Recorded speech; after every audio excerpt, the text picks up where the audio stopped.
This is Andrew Keller, and I'm with Andrew Anderson, a 20-plus year veteran in the professional wrestling world. Andrew, thank you. Remind me of that. And you know what? I just want to say congratulations are in order because you are now the owner of branching out of NWA. Check this out, Big Apple. And you could catch this show January 27th, Friday night in Hackensack. Where is it going to be? Hackensack High School. And we're going to put that graphic up. But I just want to now, how did this come to fruition? How did you acquire this promotion? I was at the Cauliflower Alley for about 2-3 years. Everybody's been asking me. I wrestled for the NWA before. They kept asking me, maybe you're interested in working for the NWA or finding a promoter in the New York, New Jersey area who would be willing to run the tri-state area for the National Wrestling Alliance.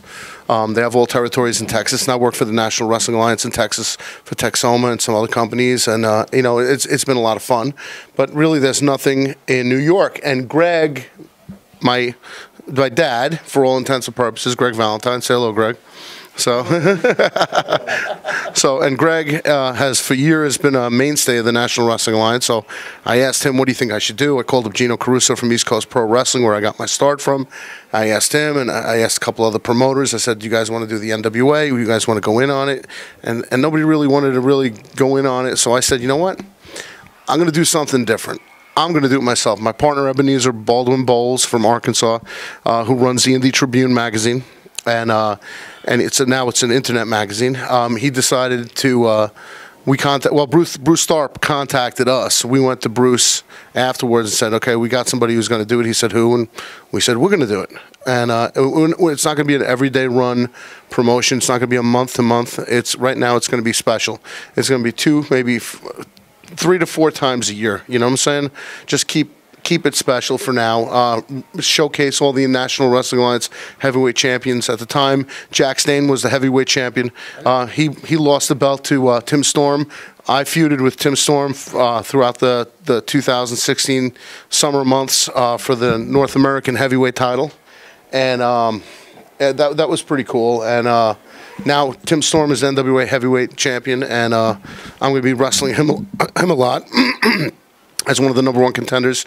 And he's on the show along with the tag team champions, Matt Riviera and Rob Conway. Rob Conway, you probably remember him from WWE and La Resistance.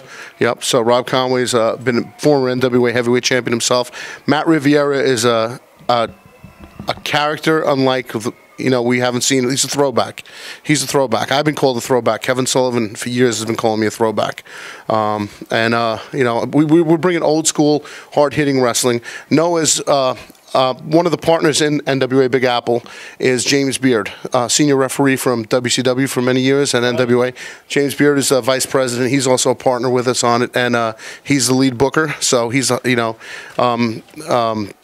makes all the booking decisions, and it's just I consulted James, and I said, let's keep it with NWA Borders tradition of hard hitting action, and we're having not that many cruiserweights and light heavyweights on the show, because if you go to the New York area, you go to all these other promotions. What do they showcase? They showcase all these high flyers. You got Evolve. You got every company like that. Everybody's a flip flopper, as I call them. They're doing all these high spots. They're doing all these. It's like Cirque du Soleil in the wrestling ring. No ring psychology. There's no ring psychology. There's no finishers anymore. Everybody's jumping out of a DDT and hitting them with a side Russian leg sweep, kicking out of that, and hitting them with a Hurricane Rana, kicking out of that. It's like, you know what?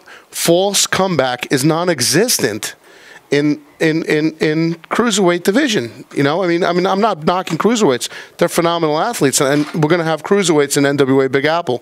We are, but right now, I just want cruiserweights with psychology. I want to be able to tell a story. This is hard-hitting action, competition as we know it, and it's going to be wrestlers. When you get in the ring with us, when you see us walking down the street, when you see us in the arena, we're going to look like superheroes.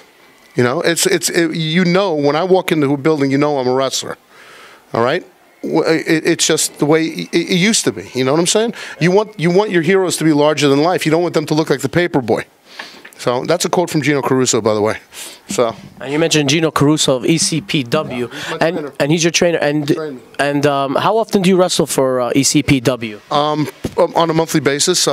2, 3, 4, sometimes 5 times a month. You know, I mean, The opening credits, you slapped the ever-loving piss out of somebody. Like, now, was that part of, like, the show, or what? listen to me. If you piss me off, you're fucked.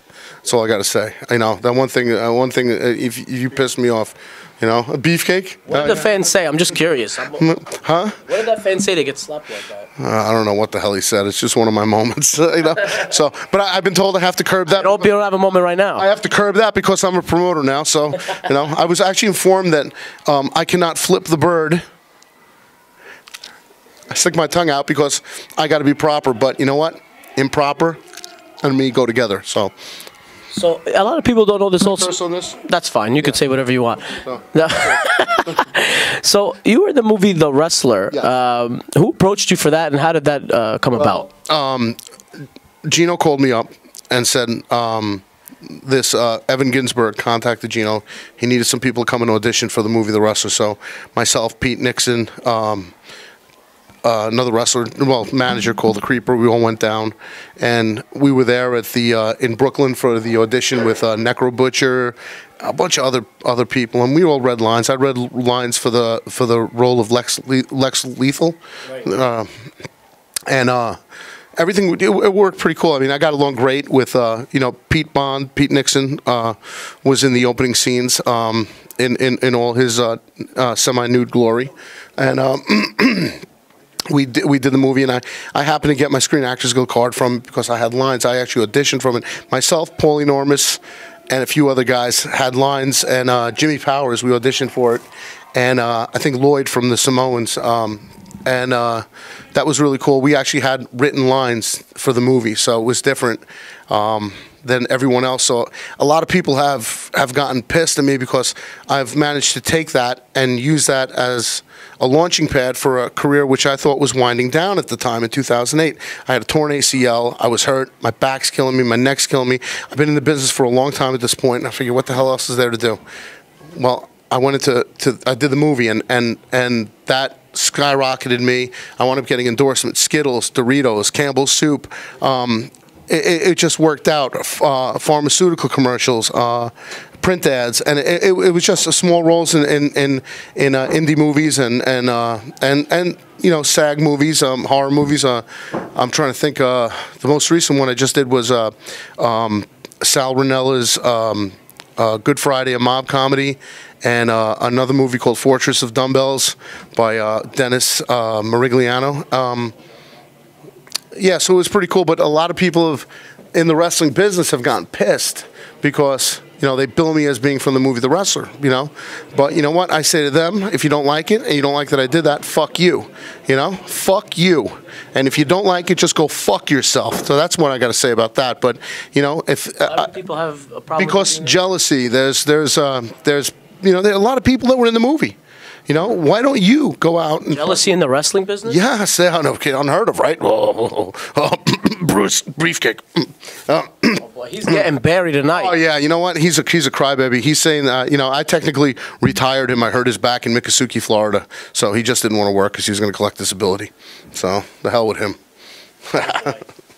On a lighter note, give us one favorite rib or road story. I know you got to get out of here, but give us a good road story. Good one.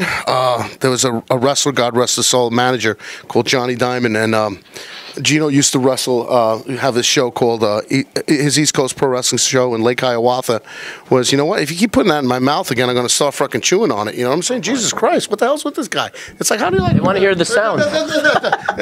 No, seriously. He had this place, Lake Hiawatha, where he has his wrestling school, but he used to run a really nice TV program out of it. It was like a little mini arena, and it was really cool. And this manager, Johnny Diamond, was just so fucking abrasive. So I figured, fuck him. I'm going to fucking do something to him. Well, there were a couple explosions down the road, and Gino decides to check the video camera footage for the security camera. And he says, what the fuck happened? The smoke alarms are going off and everything. Well, he caught on the video camera. He saw me running past with Johnny Diamond's suitcase into the street.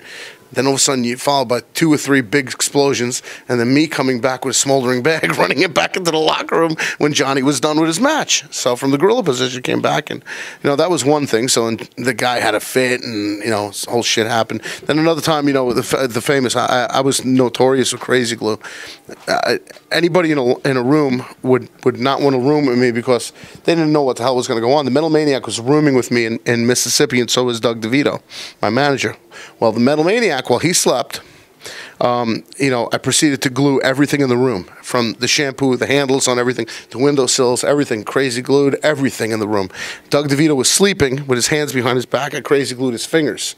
So when he pulled his hand apart, his fingers were missing. You know, it was just hysterical. So, and he was on a cot. So I glued his toes together. His feet were like this onto the cot, the metal end of the cot. And Crazy Glue works wonders with flesh and metal.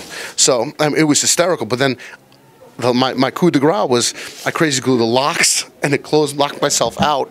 So, and I locked them in, and they were up there with the van ready to go to the show, and they're wrestling at the Neshoba County Coliseum. They can't get the hell in, so they can't get out. You know, we can't get in. Folks, Hackensack High School, January 27th, Friday night, NWA. NWA Big Apple. NWA Big Apple. January 27th. It's called Black, Blue, and Proud. February's Black History Month. This is the tail end of January, so we're celebrating Black History Month. Hackensack is predominantly a black audience, and blue is representing the New York City and Hackensack Widows and Orphans Fund. So blue. So we're trying to do with all the racial disharmony that's been going on between the police and minorities. We're trying to, you know, put everything together and, you know, make it one big happy, you know, situation there in Hackensack. And proud is because we're proud to be part of the National Wrestling Alliance and getting a great start in Hackensack. So how's that for hijinks? Andrew, thank you very much for your time. I appreciate it. All right. See you next time.